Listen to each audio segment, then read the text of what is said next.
আমি এখন আছি সীতাকুণ্ডে। গয়ার যে সীতাকুণ্ড, একটা এর মাহাত্ম্য রয়েছে অনেক রামায়ণে।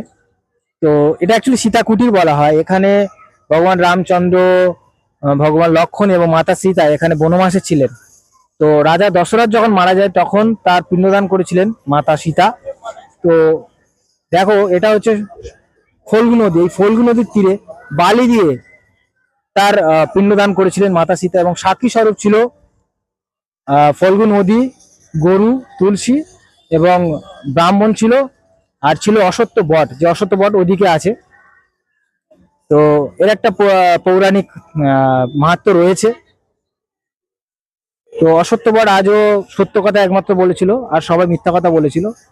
তো এটাই সেই সীতাকুণ্ড, এর মাহাত্ম্য অনেক রয়েছে। আশা করছি তোমরা যারা গয়ায় আসবে অবশ্যই জায়গাটা ভিজিট করবে, তোমাদের ভালো লাগবে। চলো, রাধে রাধে, হরে কৃষ্ণ।